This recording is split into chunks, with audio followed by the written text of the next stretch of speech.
I rode my bicycle as fast as I could that Saturday, 4 blocks to Kathy's house.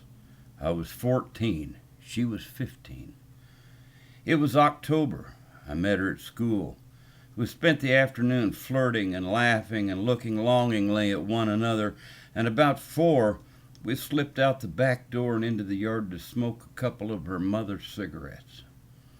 We kissed, and the warm feelings I felt were new and innocent. It didn't take long until the innocence turned to youthful passion. I'd felt that frisky feeling that young boys experience since I was in the 3rd grade. I'd kissed before, had the chance to feel a soft, warm breast or two, but that was all. This was different. There was some sort of magic spell being cast over us both. It was like the feeling I got when I sang and played my guitar on one of those rare occasions when the audience and the performer felt the fire that goes through the room at a good show. I knew that feeling after 4 years of performing. If you added that feeling and this feeling together, it seemed to me you could have a perfect life. The world was becoming very different for me. I was singing and performing a lot by age 14. Church coffee houses, hootenannies, concerts, and dinner parties were calling, and it seemed I was on stage every weekend. Between Boy Scouts, school, music, and shows, my grades were suffering. My dad was upset with me most of the time, and I either didn't get my chores done on time or my homework. I was an Eagle Scout and the #1 student in the band, orchestra, choir, and drama and church youth activities, and Dad kept telling me it was all right to have dreams, but a good education would keep me alive. A good education would give me a good paying job. He said I should never try to live on my dream of music. I didn't understand. We had some serious arguments over that. It appeared to me if I were born in the land of the free, then I should be allowed to become anything I wanted. Dad didn't think that was logical. A good job was more important. There were only 3 beats to a measure, or 4, and then there was double time. That's all I wanted to know about math. I was terrible in biology, geography, English, literature, typing, science. Music was my world. If I could not sing it, then I didn't want anything to do with it. And now I was being introduced to the next subject that would become as important to me as music: girls. When you're 14 and 15 years old, you belong to the generation that will live forever. Your dreams are big and very important. Love is so deep and passionate that no one, I mean no one, is as important and time-consuming as you and your lover. If you add a talent for poetry and music to that equation, you come up with a child who has no time for anything else. Mow the yard by Friday. Change the oil in your mother's car. Finish that fence up the side of the backyard. Polish the deck on the boat. Have all the camping gear laid out and ready to pack by Friday afternoon at 5. Okay, Dad. Would there be anything else, Dad? Yes, son. Quit staying for dinner every evening at Kathy's house. Start coming home. We are your family. Your mother and I will feed you your evening meals. But, Dad, there'll be no buts about it, son. As long as you're living under my roof, you will obey my rules. Do you understand? Yes, Dad. The strain of not being understood was driving a wedge deeper and wider between my father and me, to the point of anger and frustration. Why didn't he see what was happening inside of me? Mother seemed to know and care. Why didn't Dad?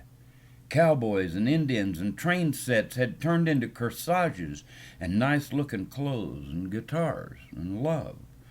Every waking moment was filled with new songs and moments alone with Kathy. By the time I was 16, we wanted to run off and elope. The Vietnam War was raging, and so were our hearts and hormones. Sunrises and sunsets and full moons were much more important than the war and college. My parents were great people. My mother and father were still holding hands and kissing and saying I love you in front of 5 children. Kathy's folks were exactly the same in that department, but her folks were different. When we were at her house, we could smoke cigarettes, drink a beer, or have a cup of coffee. Those things were not permitted at my house. All our high school friends were always at Kathy's house, laughing, telling jokes, and listening to her mom and dad's advice. And then there was the lake. By the time I was in high school, our family had lived in Oklahoma, Kansas, and Georgia, and back to Oklahoma. Dad worked for a major oil company that moved us to all those places. Junior high and high school in Oklahoma were nice. We had a small trailer and a docked boat on the Grand Lake of the Cherokees. Every weekend in the summer was spent fishing, water skiing, and playing music at the lake. Kathy's dad got a boat, and they would join us on most occasions at the lake. Those were great moments and will always remain in my memory as the best times of my youth. By the time I was 17 years old, I was singing all over Oklahoma and Kansas. I was appointed national song leader for the Boy Scouts and was winning every music contest I could enter. I was in love and preparing for college. Kathy was a year older, but for some reason graduated the same year I did, 1967. What a year to remember. Graduation, a car, full scholarship to a small Oklahoma college.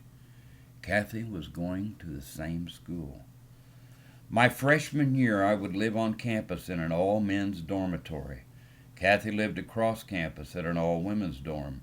Freedom was here at last. I no longer had to live under my dad's roof. I could finally make some choices of my own. Music and drama would be my first love. Kathy understood. The first semester I was in 2 plays and a musical and all the choir, band, and orchestra concerts. I also started playing at night in local bars and restaurants. My life was full and my time was taken up by it all. Kathy and I began to see less and less of one another. She finally decided to change to a smaller school 50 miles away. We were still in love, but her folks just couldn't afford to keep her in the school where we were anymore. My scholarships kept me where I was. What were we going to do? How would we ever hold on to our relationship 50 miles apart?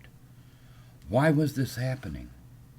What reason could God have for separating us now? She left at the beginning of the second semester.